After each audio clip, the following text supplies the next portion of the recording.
broadcast network, AFTERBUZZ TV. Over 20 million weekly downloads in over 150 countries, and your number one source for after-show entertainment.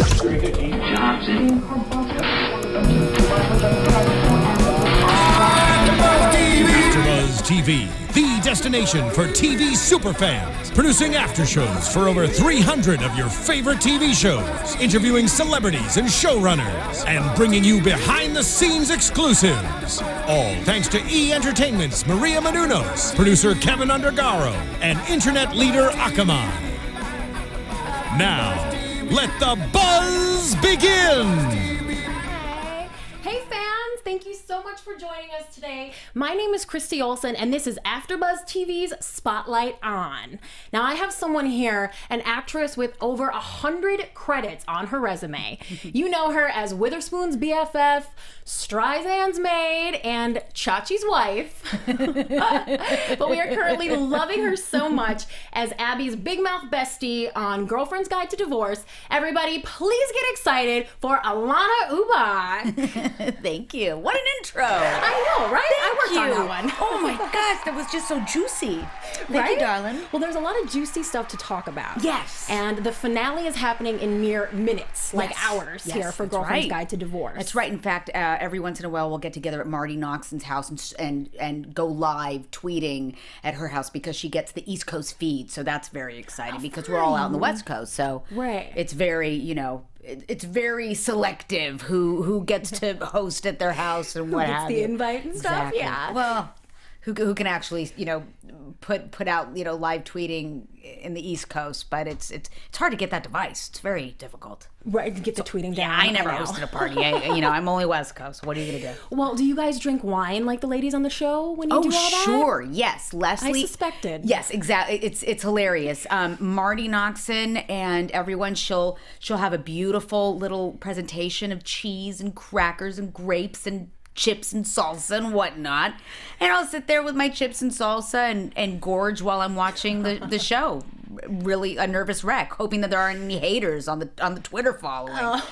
Well, you guys have very little hate for your show. People love it and love you kind of specifically. I've never live tweeted before on anything I've worked on. This is all so new to me, and being an actor in this business for over 30 years, you've seen how it's evolved, and it's now all about live tweeting and the Twitter world and Instagram and Vimeo, and I can't keep up. No. It's unbelievable. I had to learn how to live tweet. In fact, I was live tweeting wrong one time, and then Lisa, of course, gave me a call, bless her, to say, Alanna, I think you need a lesson on live tweeting. So and now I got the hang of it. Do you enjoy that part of it, though, being able to connect with people? Yes, I do. Sometimes it's nerve-wracking because it's almost like you're in the cafeteria at the first day of school where you really don't know who's going to be friendly to you and who isn't, and it's because of they don't like the color of your hair or the way you said, a writer's line, or they don't like the way you're dressed. And it's so funny because you're so vulnerable when you allow the world to watch and view and criticize and fixate. It's frightening. Well, speaking of kind of that vulnerability, you came into an already successful show mid-season as a second lead. It was between me and a dog. And they decided, why don't we just go with a person who shows up at her doorstep? But there was going to be this Pomeranian. For real? No. But that's what I keep telling everyone. They needed a dog. Or like some, redhead with Ronald McDonald hair. They needed a tiny Chucky from the East Coast to show up at her doorstep. It was going to be between me and a Pomeranian, and I got the job. I was so excited. Oh, I love it. Well, so what is the relationship like amongst the cast? Were they welcoming to you? Are they like a very friendly bunch? Como familia. Very, very family oriented, obviously. Everyone is very dog friendly on the set. All the girls have their own little dogs that they've, imported from California to Vancouver. And I just felt so at home. Because walking in with a character that you've only really studied after one night of preparing for the audition the morning after, you really have to just throw all caution to the wind and hope that everyone gets along, and it's truly about the work. And when it is about the work and you really want to do a great job, it's, I feel, infectious. And I'm a people person. I love people. I love their faults. I love, you know, all of their, you know, all of their crazy ways. So it's easy for me to fall into something and befriend people quickly. I pride myself on really being a people lover. So it was easy to get along with the cast, and they're lovely. They're just lovely. Oh, well, Yeah. that's fun. Well, you mentioned faults there. Yes. Jo certainly has a few. Oh, she does. Yes, she does. Yeah. In what ways are you like her, and in what ways are you different from her? Well, it's funny because for one reason or the other, even though she is, you know, an NYU grad, I mean, she went to a wonderful university. She's a graduate. She's a businesswoman. But she really is, she's a non-edited version, I think, of myself. Oh, I So love that. what happens is she speaks the truth. She speaks her mind, and I tend to be a little more careful when it comes to, you know, when it comes to that. She's not as much of a people pleaser as I myself am in real life, and that's pretty much it, I think. And she's very unaware of her words affecting anyone else. She just has to get it out, and I find it quite healthy and very heroic. Oh, and it makes us all laugh. Absolutely. So good. Yes. Love those lines. Good lines. Juicy. Well, do you have any friendships in your real life that are like Abby and Jo's friendship? My girlfriend Erin Doyle, who I met in a sandbox when we were 9 at St. Mark's School in Downey, she and I still keep in touch. And she was there at my wedding last year, and she to me is she's a combination of Jo and Abby. She's very much an observer, but knows everything about music. And she and I really grew up together rather than, you know, you always grow apart from people and maybe you'll see them on Facebook or befriend them. But Erin Doyle and I seem to go like this, and then we come back and we see each other. It's as if we were talking yesterday. We spoke yesterday. So I do have that really special bond with her, and it seems like Jo and Abby are very much that. And sisterly. I think they espouse each other in the episodes as the show goes along. They almost become spouses. Yeah, and they both need that right now. Yes. Right. She takes Jake's role. I think Jo does. So Oh. that's something that I discovered while we were going. I was like, oh my gosh, I'm Jake. I'm Jake. I'm Jake with Thought boobs. of it that way before, but yes. Yes, Yeah. I was realizing it, you know, by the second of the last episode, you finally have all these revelations about the character, and you're like, too late. But thank God for second season. Yes. Yeah. Oh, I'm so excited. Yes. Well, so I assume, have you seen this finale? I have not. That's happening soon? Okay. No, I have not. Okay. But I read it, and I was there. So, Can you give us any juicy little tidbits? Well, We're almost there. sure. What did we learn from the last episode? We learned that my child was obviously acting out based on the fact that, you know, she discovered her father's a polygamist, and she decides to act out, and she becomes a little shoplifter, a little thief. Such a shock that was. It is very much so, because she's uber conservative and a type A personality. However, she has to act out one way or another because of what's going on. I mean, Jo's backstory is almost, it's so hard to digest. I mean, for anyone, you know, off of the street to be able to digest something like this, it's just so much. I think Jo's situation is so much bigger than she is, and I think what we realize in the finale is that everyone's situation is bigger than they are, and they've been trying to control it the entire season, and then they realize it's a big old mess. I'm so small in this situation that is my life. I mean, and I think that's what's really interesting, is there's the realization of that everything is bigger than they are. So where do you see Jo's storyline going then next season? Okay, it's really interesting, but I have a secret about where it's going to go, and it's a huge surprise, a major surprise. I have no idea. But I found out something, and I thought, what are they going to do with that? Yeah. You know, no, we do not move to Africa. No, but we nothing drastic like that. But something really wild happens for season 2 that I heard about. There are rumors going around. I can't say, but it's really interesting, and I have no idea where Joe may go. I'm really excited to read the first script. We'll see in June when I head back to Vancouver. Wait for us fans. Yes, a long wait for us characters. Hello. Well, another thing that the fans really love about this show is the hot designer fashions. Oh boy. But you don't get to wear those. No. Right? No, I do not. About that? Well, I mean, you can look at it both ways. I mean, it's funny because I see Bo and Nakar and Abby, and they're in their ridiculous cha-cha heels. Yes. And they're supermarket shopping in their heels. They're picking up their kids in their heels. They're baking cookies in their heels.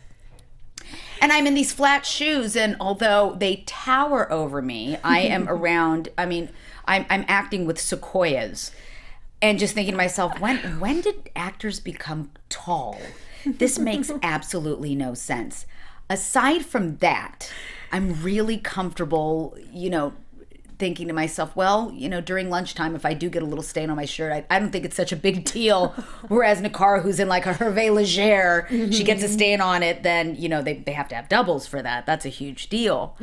But just being a jeans and leggings, cotton t-shirt kind of girl is the character. So more power to her. Oh, yeah. We just love her so much. Thanks. Thank you. Oh. I did too. Well, I like her too. that's good to hear. I Yeah. like that. I think we're going to go Sure. over some roles you've had. You've had so many. I'm Yes. sure there have been some that you haven't cared for. But you did start this journey long, long ago on did. Romper Room. Yes. How old were you, and do you remember anything Yes, from I shooting do. that show? I remember everything. I was 3 years old. Oh, wow. And I told my mom that I wanted to go on Romper Room. And of course, they're like franchises. They're peppered throughout the United States on local channels. So this was on KTLA. Miss Maria was the first Latina cast as the hostess for the Los Angeles Romper Room. And my mom called up just out of the blue. They picked up the phone. They said, "Yeah, sure, your kid could come on the show." And so, it was like a month from her phone call. And I showed up there, and Miss Maria met me. And she went up to my mom and she said, which is so funny and typical in Hollywood. Listen, I may be a hostess on this show, but I'm doing an independent film on my hiatus, and I need a little girl. I need a little girl to play my daughter. She looks like me. Would she want to come and do a movie called Los Alvarez? And I said, absolutely, yes, I do. I want to. Yes, Mom, say yes. Yes, I would like to. I'll see you up north. You're like, don't even listen to Mom. Don't She even says listen no. to Mom. I'll do it. And it was amazing because it really cracked my mother and father up to think, oh my gosh, what if she really becomes an actress? That would be so funny. But it's doable, and we are in Los Angeles, so how cute. She wants to act. So they weren't pushing you at all. It wasn't No. like a momager, dadager situation. Well, my mom and dad owned a lithography shop in downtown Los Angeles. They were, immigrant entrepreneurs. My father's from Puerto Rico, my mother's from Mexico. And they just thought of acting as, oh my gosh, how exciting. She could end up like Captain and Tennille or Charo. Those acts that we enjoy so much in Vegas on the weekends. Yeah. So, and my mom was such an art connoisseur. She always had season tickets to the Hollywood Bowl to take us to places. So, I was sort of exposed to these really cool artists live growing up. So that really, it rubbed off. And I thought, I want to do what they do. They look like they're having so much fun. And that's what happened. Wow. Yeah. And you didn't just go to any old acting school or anything. You studied at the No. Lee Strasberg Institute. Well, if I was living in Colorado, I probably would have studied a young people's program out there. But being in Los Angeles, you do have the advantage, and we're such anomalies, Los Angelinos, is that if you're born and raised out here, my mom was reading the LA Times, and of course there's an ad there for the young people's program at the Lee Strasberg Theater Institute. So she thought, oh my gosh, this is where James Dean went. Marilyn. And Marlon Brando and all these. And she thought, Lana, what about this for a summer program for you? And I thought, oh my God, Mom, absolutely, I'm there. so much better than summer camp. Oh, yeah. Right? I ended up going to school with Angelina Jolie and Tony Bennett's daughter, who's now this incredible jazz artist. Wow. And it was unbelievable. Eduardo Ponti, Carlo, Sophia Loren's kids, and Nona Gay, Marvin Gaye's child. All these kids of these huge living legends were going to school with me, and so good. And I just picked up everything from them. Angelina Jolie, painfully shy. Yeah, she was Angie Voight back then, Yes, she was. She was right? Angie Voight, yes. What And else those do are you her real remember? lips, I promise. Just this beautiful little nymphette, and wouldn't say a word. Every once in a while, she would say so something. surprising. Yeah, maybe she'd do a scene. If we were really lucky, we'd see her do something. But she was observing, I think, back then as a little girl. It was great. Wow. Really cool, yeah. Wow. Well, so you eventually landed a spot on Beekman's World. Yes. Which I loved so much. I remember so well. Yes. But you were like, what, 15 I was 15. at the time? I had my driver's permit, so I was just about to turn 16. So sometimes I've heard actors say that when they're older on these kids shows, they feel like, oh, kind of too cool for school. Like, I'm on this kids show. Did you love it, or did you feel like you were too old for it? Oh no, I loved it because I grew up watching Pee Wee Herman. Mm-hmm. So when I saw this man in his late 20s, kind of perfecting this big little boy with a bow tie and a gray suit and little white Florsheim shoes, patent leather, I thought, I want to do that. He's silly, and he made up that character, and look at that. That's so cool. It's like performance art to me. Mm-hmm. So it really, I really had an acute awareness of the hip factor to the show, because I loved Pee Wee Herman. That's what I gravitated toward. That kind of comedy, really over the top. That's the comedy I fell in love with, like from Airplane to Hot Shots to Top Secret to Young Frankenstein. All of those, I fell in love with that style, that genre. So it was fun to kind of work with Paul Zaloom and Mark Ritz, who are these beautifully educated, eloquent, really smart, intelligent performance artists. So it was kind of fun getting my feet wet with them, around me every day. Do guys like that, and like you worked with Whoopi Goldberg on Sister Act 2, Yes. do they remember you from working with you as a child? You know what? I never met any incredible comedian, actor for that matter, who didn't have the memory of an elephant. I'm sure she's probably memorized first and last names. She seems like a very brilliant woman. I mean, even watching her from The View, she's so sharp. And I remember she gave me this one piece of advice: say yes to everything. Say yes to everything you're offered, whether it's a USC film, AFI, some tiny little one line in an independent film. Do it, because as an artist, you can't really afford to just be picky and choosy about the things you're doing when you're starting out. You've got to say yes to everything. You never know. And I've amassed such a wealth of great friends along the years by saying yes to everything, and that's what's so cool about it, when you say yes to everything. Yeah. Wow. Well, one project that I'm guessing it was not hard to say yes to, Yeah. after you grew up a little bit, was Waiting. Yes. And so you worked with Ryan Reynolds and Anna Faris. Oh my gosh. And a Pinching whole myself bunch. I when I know, was right? doing it. I Justin couldn't Long believe it. was there. I couldn't believe it. Did you feel at the time like, wow, this is a cast that's going to be such a big deal in a few years? Did you think that everyone would become so successful? Well, it's so funny because we all met on the first day of shooting when we were rehearsing. So we were a little shy around each other. It's really funny because actors are a lot like dogs. You kind of like look around and maybe you sniff each other's tails or butts or whatever. But we all had gotten dressed and everyone's very cordial, and then once you're out there and you're rehearsing for the scene where all of us were together talking, it lightens things up. Because when you see how this person's playing it and that person's playing it, and Justin, I'd never seen him act before. I didn't know what he was in. I didn't know his credits. But he was so good and sincere. And Ryan Reynolds, of course, I thought, what a beautiful young man. And word had been out that he was engaged to Alanis Morissette. She was coming to visit. So I thought, juicy. That's the star. And Justin Long was really sweet and young. And Anna Faris, I remembered her from Mayo, the movie Mayo, that I loved so much. And so she and I was just mesmerized by her and how down to earth all of these actors were. Ryan Reynolds is so cool. He's so cool. I've never met an actor who was maybe knock on glass, but I feel so lucky to have worked with actors are really cool. And it's so funny that the press and paparazzi and everything make these people out to be like something they're not.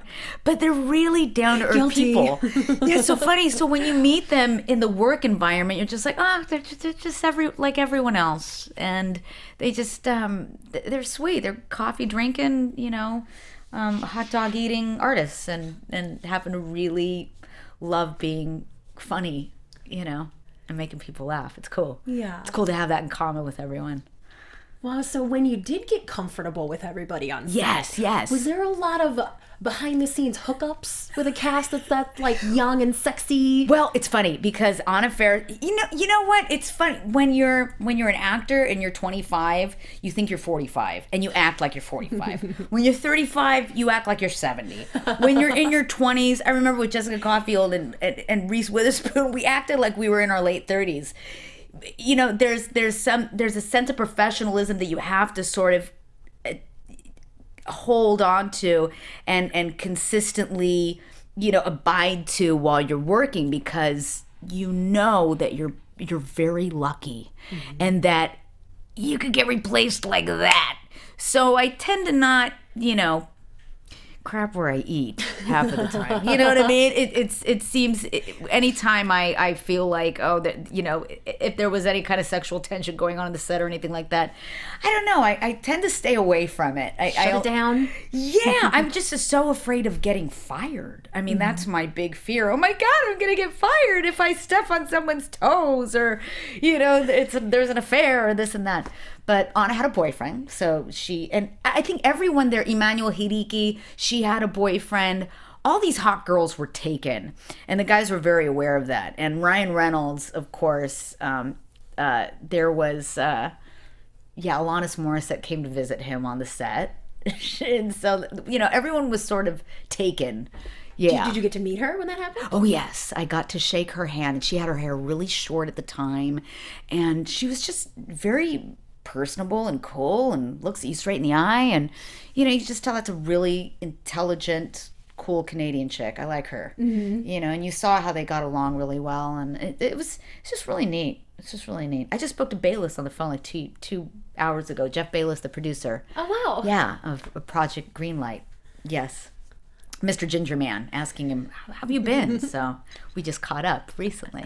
Well, it sounds like you make a lot of friends on the set. And you mentioned Sure. Jessica Caulfield from Legally Blonde. I want to talk about that a little bit. Did you realize while filming that one that it would be such a hit?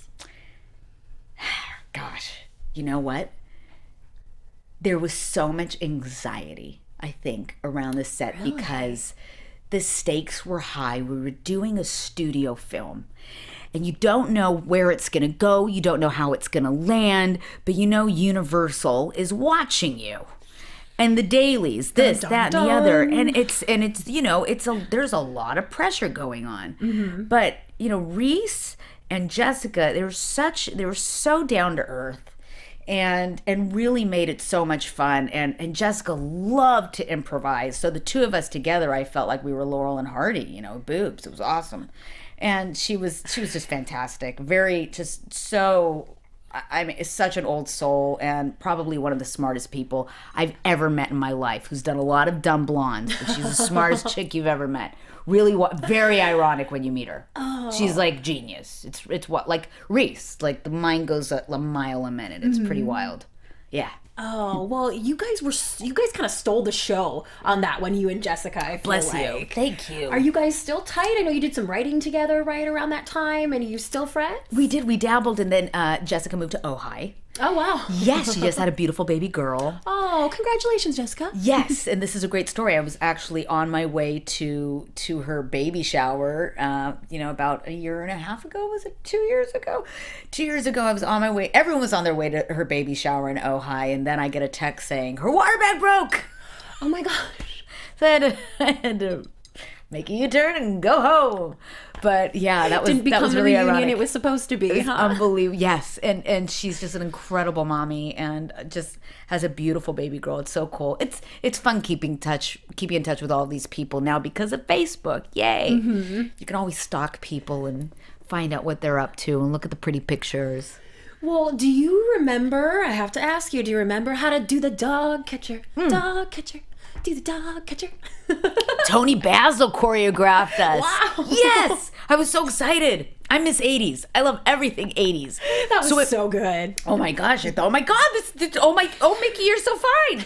This is Tony Basil telling us what to do. Girls. Wow. We're going to do that again. She's very serious and freaking hilarious.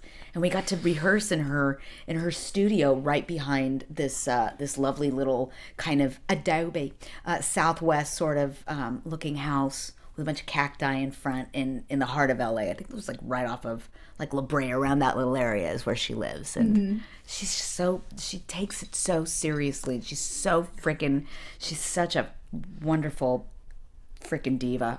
I love Tony Basil. Oh, well, that scene is just one of my favorites of all time. Yeah, gotta love that. We had fun learning that. Oh, so many big names you're throwing out here that you've worked with. It's just crazy. I can't believe it. Well, now we also have De Niro and Streisand and Dustin Hoffman in Meet the Fockers. There's a good story about how you landed that role, right? It was another audition. I was called in. And it was the maid. It was a woman who was their maid, who had Ben Stiller had lost his virginity with her, to her. And I thought, well, this is interesting. How old is she? They didn't know. So I kind of walked in with a sort of kind of something like this, that my tia Flora. I was like, I'm gonna do my tia Flora and my tia Licha, and both of them are very warm, and they're all about their love. They were. And so I just kind of brought that to the first audition. Didn't hear back from them for months. And I said, okay, whatever, I'll let it go. And then we just got a call. I guess Jay Roach had, first they wanted a big, huge, corpulent Colombian woman. They wanted a black woman. They didn't know what they wanted. So he went back at all the tapes and he saw my audition again, and they called me back. And I did it one more time on camera, a couple more scenes. And I just thought, oh my gosh, I hope they liked it. And then they called me a week later saying, will you come in for the table read? And I said, does that mean I got the part? Gosh. They said, no, we just want to see you act around everyone else. And I thought, okay, balls to the wall. I'm going to go to Rite Aid. I'm going to get a box color for my hair to make it really black so I can look uber Latin. Put a lot darker makeup on, went to Ross Dress for Less and bought kind of a matronly looking outfit. Something a little dowdy. Yes. And she's in the kitchen all day long. She's had a couple kids. And I walked in and I couldn't, I was so nervous. I can't believe it. But there was Dustin Hoffman and Barbra Streisand with her little thermos, and Robert De Niro, who had all of these notes in his screenplay, and Ben Stiller was there, and Terry Polo and Blythe Danner. I couldn't believe it. I was and all of the other, I call ourselves the potatoes and the bread and butter on the side. Those actors, we were so nervous. I can only imagine. Yes, because we weren't told we had gotten the part yet, so we were just like, what are we doing here? They're going to be shooting soon. Did we get the role or what? So of course I just thought, oh my God, balls to the wall. Here I go. And boom, and I remember the first line coming out and Dustin Hoffman laughing, and my brain exploded, and I can't believe I didn't die. Oh, just a wave of relief. I couldn't believe it. I just couldn't believe it.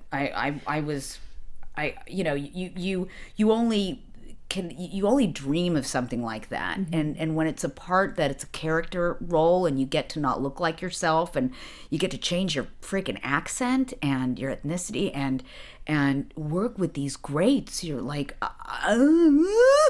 it's pretty amazing. Are you sort of too overwhelmed to kind of take it in for something like that? I feel like it would just be overwhelming. Or are you able to learn from those people? When something really cool like that happens, I always go back to the reason why. Well, it's funny because when something like that happens, you think, oh my gosh, it's God, or it's whatever you believe in. It's the Buddha, it's Muhammad, it's whoever. And you're thinking, wow, this is really what happens in life, and then you're immediately reminded why you decided to do it in the first place, and that all comes together, I think. And so it's emotional, and so you think, oh gosh, well, I'm getting this opportunity, and I'm going to be as funny as I can possibly be. I'm going to do as well as I can possibly do, and see what works. And I went over it with my acting coach over and over and over again all weekend long in my funny little heels, and by Monday, Tuesday, I felt like I was fine. I was ready, but I was dressed like her for like a whole week before filming. I acted like her for a whole week. I drove my boyfriend crazy. And put on a little weight for it, and yeah, it was fun. Hey, that's not a bad deal. Oh, isn't that awesome? Right? I look forward to a role like that one of these days, another one. That'd be great. Oh, Yeah. So much good stuff you've done. Which Thank one you. do you consider your big break?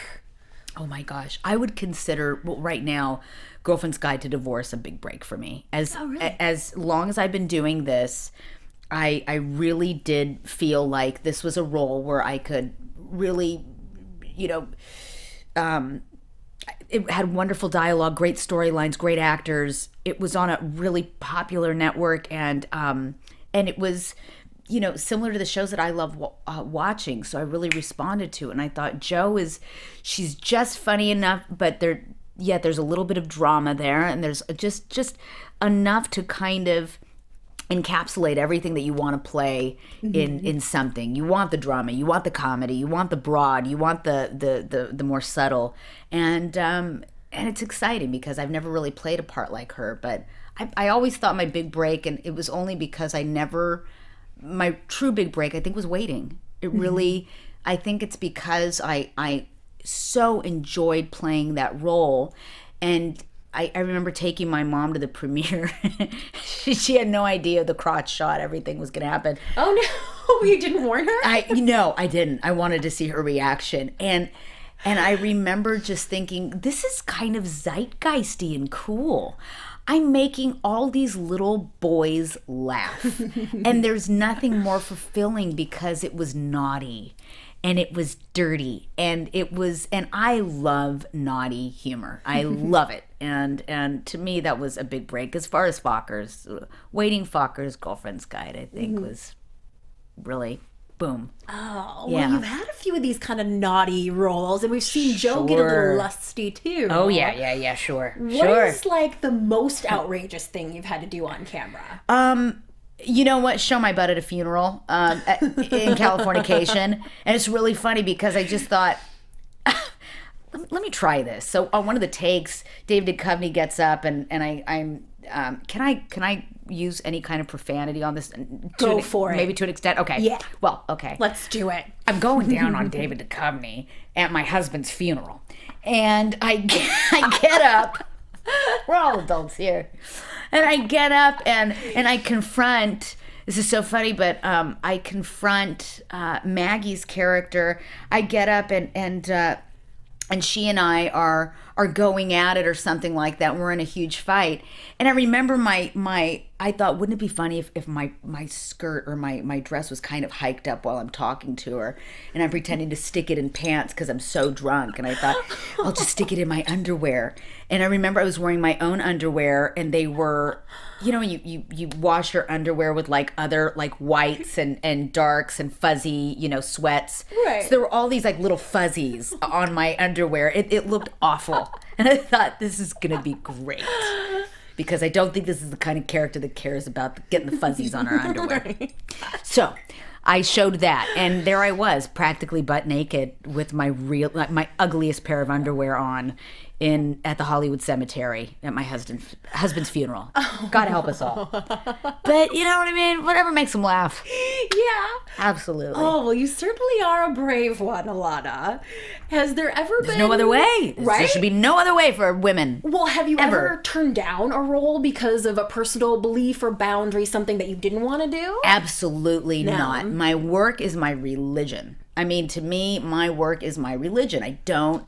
I don't really, to me, anything goes. If you're telling a story, someone has to tell the story. And if it takes being ridiculous, do it. Because I just remember being, so affected by performances as a little kid, and really, that form of escapism, being so entertained and being able to escape for 2 hours. If I can do that for people, if I can help them escape from their ordinary, boring lives, I'll do anything to make them emotionally, to cause some kind of emotional reaction. It's important. Yeah, it's a true entertainer we got here, Woo, people. yeah. I mean, it's the circus, baby. You can go swimming, you better get wet, honey. That's my motto. You talked about a little bit of improv there. We know you're writing and producing and doing all of that. You did your own one-woman show. Yeah. Isn't that an incredible amount of pressure?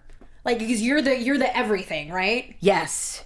You're on stage all alone. Well, it's the only way. You have to obsess about it. It's the only way. I was fixated on the dialogue every single day. I would listen to it in my headphones, take walks. I mean, for about 3-4 months, really trying to just listen to it every single day.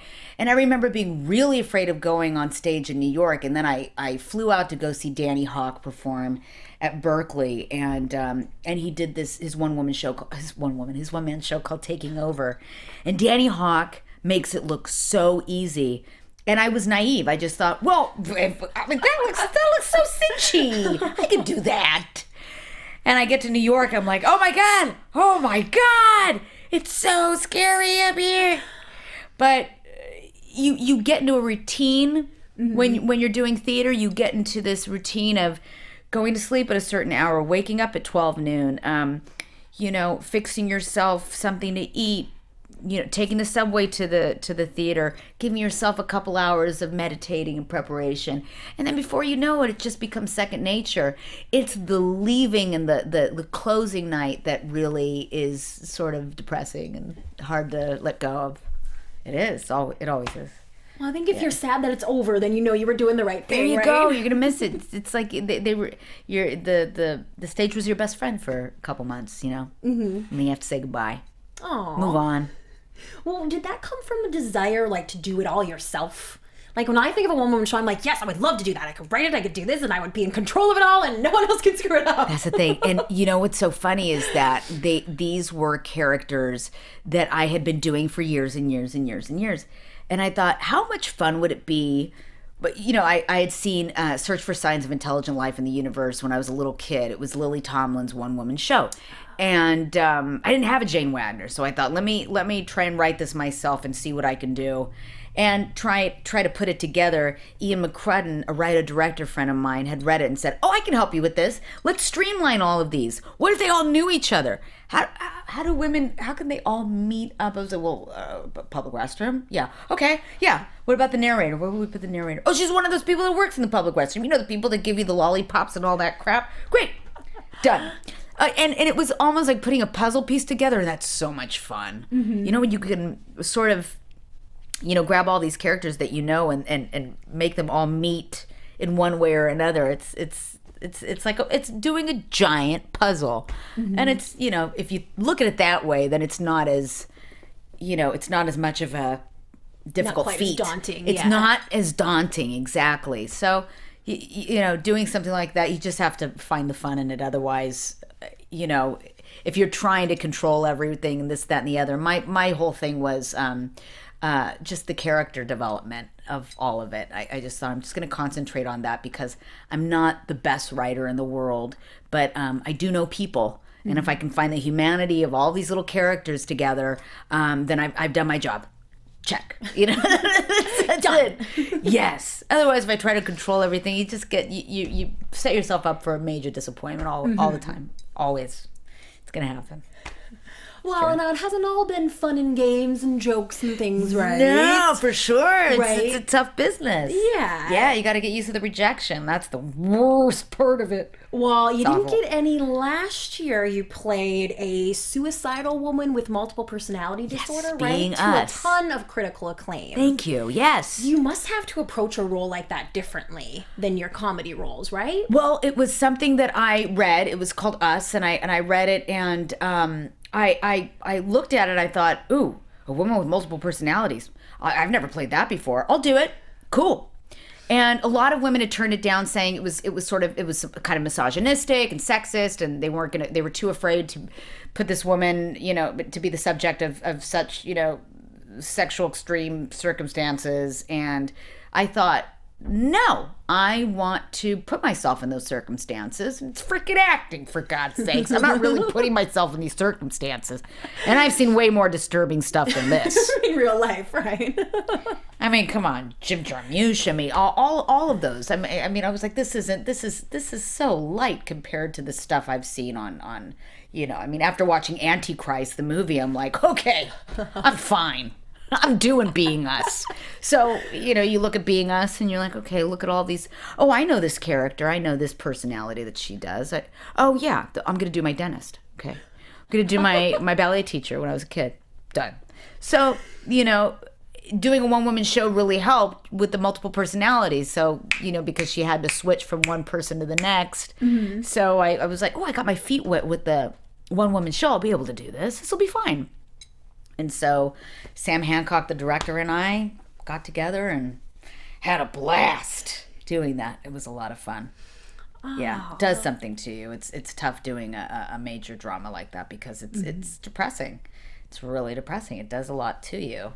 You have to bring up a lot of crap in order to, make it sustainable. Yeah, the for whole people method to believe. thing, right? Yeah. And that's but you got to know that you're doing it for a bigger cause than just your own emotional fulfillment. It's for something else, so it's just do it. It's my motto. Whether you think it's bad or not, just do it. If it's believable, say yes, like do what we it. said. Say yes. Well, now you're both producing and starring in a feature film, right? Can you tell me about August Falls? August Falls stars Fairuza Balk. And she's from American History X. You've known her from The Craft. Mm-hmm. She's a beautiful actress. Wow. And she plays the mother of this, of her son who has fallen out of a 20-story window. And he's only 21 years old and they're estranged. Oh, she gets the phone call that he's fallen out. His name is August Falls, hence the title. She gets a call in the middle of the night. She goes to the scene of what they think is obviously suicide. They assume that, well, there's no sign of foul play, ma'am. It's obvious that it's, suicide. He took his life. So my son would have never taken his life. He was pushed. He was thrown off.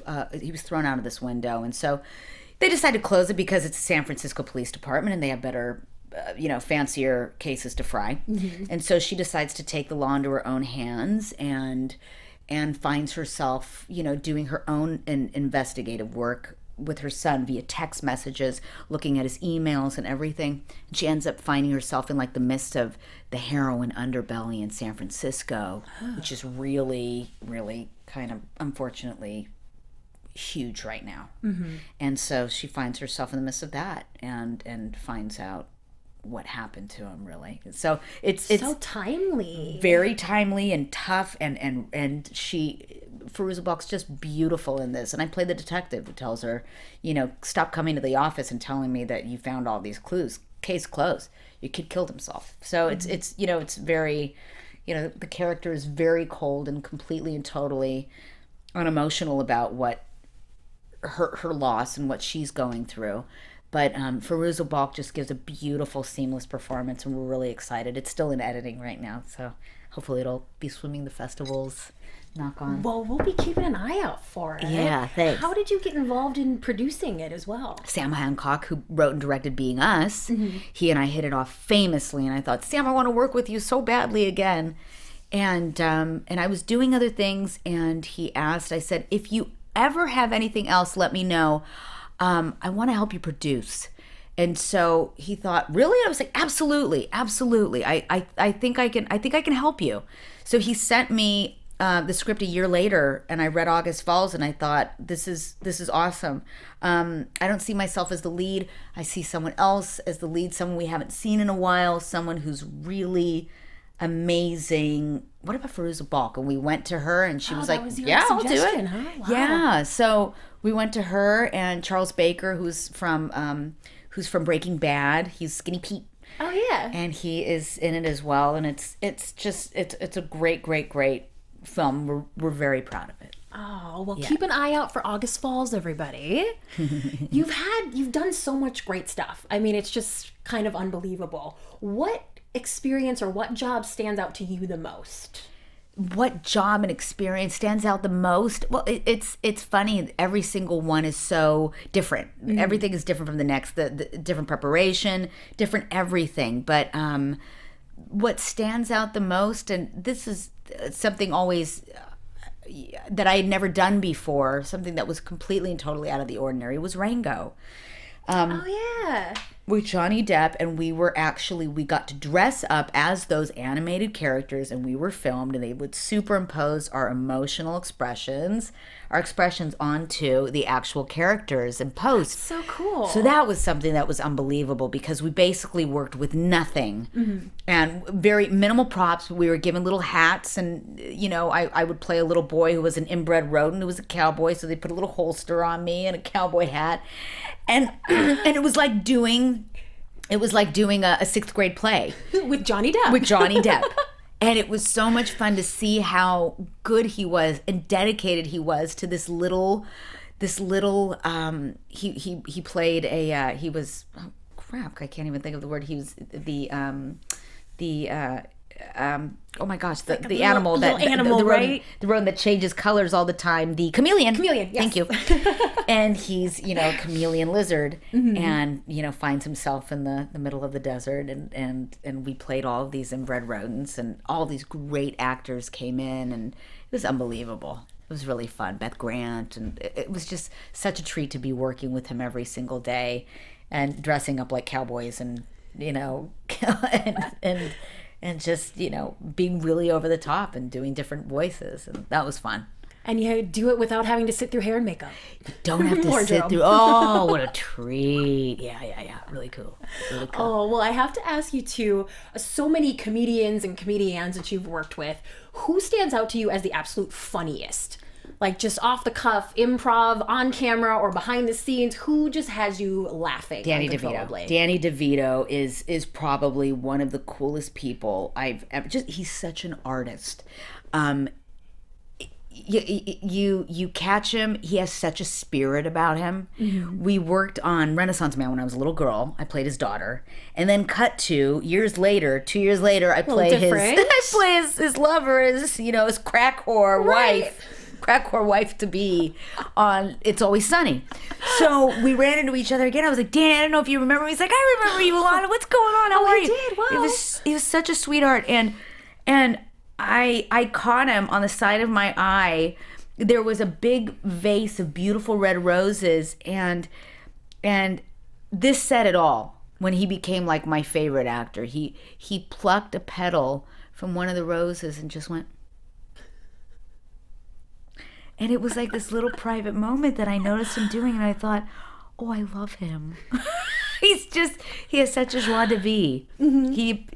I just saw this living legend appreciate a rose petal on his face, and I just thought that was the coolest thing I'd ever seen in my life. And you always have you walk away with these little stories and memories in your head from everything you work on, and it's, every once in a while you're like, wow, that was really fun to see. To witness. Yeah, for sure. Oh, so many cool moments. We could talk about this for hours, I feel like. Yeah, but we won't. Don't worry. Don't worry. What do you kind of hope for the next years of your career? Oh, gosh. I just, it's all about doing the best work that you can possibly do. For me, it is. It really is. It's about anything I'm given. A role on Sesame Street, the next cartoon, but just to try and do the best possible work that I could possibly do. And I think, with age, I was talking to my husband about this last night, is I think with age, you become more self-aware, and you just don't care anymore about what people think. And I'm looking forward to that. Yeah, you just don't. And whatever they think or whatever they say about you, it's not important anymore. It's about being, striving to be as humble as you can possibly be, because I think that's when the work really does flourish, and where you really grow as an artist. But if I could possibly it's all about really doing the best possible work I can be, regardless of what it is. Yeah. Well, you're doing a darn good job. Thanks, girl. darling. Thank you. Thank you. And I'm not the only one who thinks so, actually. I want to read you a couple fan tweets Ooh, cool. about Girlfriend's Guide to Divorce. Awesome. Someone says, whoever cast Alanna Ubach as Jo has a special place in my heart. So freaking hilarious. Oh, that's awesome. Awesome. Yay. Yay. Mission accomplished, right? Mission accomplished. Hilarity done. Yes. I like this one too. This person says, like, I don't know how Lisa does it. Every time Jo would talk, I would just pee myself laughing and never get through a scene. That's awesome. Awesome. Come on. That has to happen. That's a sweet thing. Yeah, I mean, it's very funny. Every once in a while when Lisa and I are acting, like right before the camera rolls, I'll just grab her boobs like this and then stop. And she's like, Alanna! And then we'll start it again. You know, anything to kind of loosen us up a little bit. But whatever it takes, whatever works. Oh. Exactly. Well, this is my favorite one. One Twitter user says, she has been kicking ass since Beekman's World. Oh my gosh, Agreed. That's so cool. That's so cool to hear that. It's really, because you think Beekman's World is kind of like, oh, no one saw Beekman's World. But every once in a while, I'll get approached saying, I loved you in Beekman's World. Really? Oh my God. And then I stalk them now. But yeah, it's so cool. It's so cool that people remember that. Well, some of that like 90s stuff is kind of coming back. Do you see like a Isn't Beekman's it, World though? reunion happening anytime soon? Oh my gosh. I mean, well, yeah, we'll see. I mean, Paul Zaloom's so darn cool. I just recently, well, not recently, but it was a while back, and I love his one-man show. Speaking of which, he does a lot of them, and he does a lot of performance art. He kicks ass. Paul, I want to see another one of yours soon, please. Get back on that stage. So good. So good. Yeah, good stuff. Oh, so fun. Well, thank you so much for sharing all those fun little Hollywood tidbits with me. Oh my We gosh, like that around here. absolutely. We'll go out and get drunk. I'll tell you more. Oh, absolutely. perfect. Plan. All right, so we got to get going, people. Thank you so much for joining me. This has been AfterBuzz TV Spotlight On. Do not forget to subscribe to us at youtube.com/AfterBuzzTV. You don't want to miss any more exclusives like this juicy little chat we just had. Rate us 5 stars. Please hit that thumbs up on your screen right now because I know you loved having Alanna here. And I will see you for another episode soon. Thank you. Thank you, sweetie. Thanks, Alanna. This is so awesome. Bye-bye. Thank you. From executive producers Maria Menounos, Kevin Undergaro, Phil Svitek, and the entire AfterBuzz TV staff, we would like to thank you for listening to the AfterBuzz TV network. To watch or listen to other after shows and post comments or questions, be sure to visit AfterBuzzTV.com. I'm Sir Richard Wentworth, and this has been a presentation of AfterBuzz TV.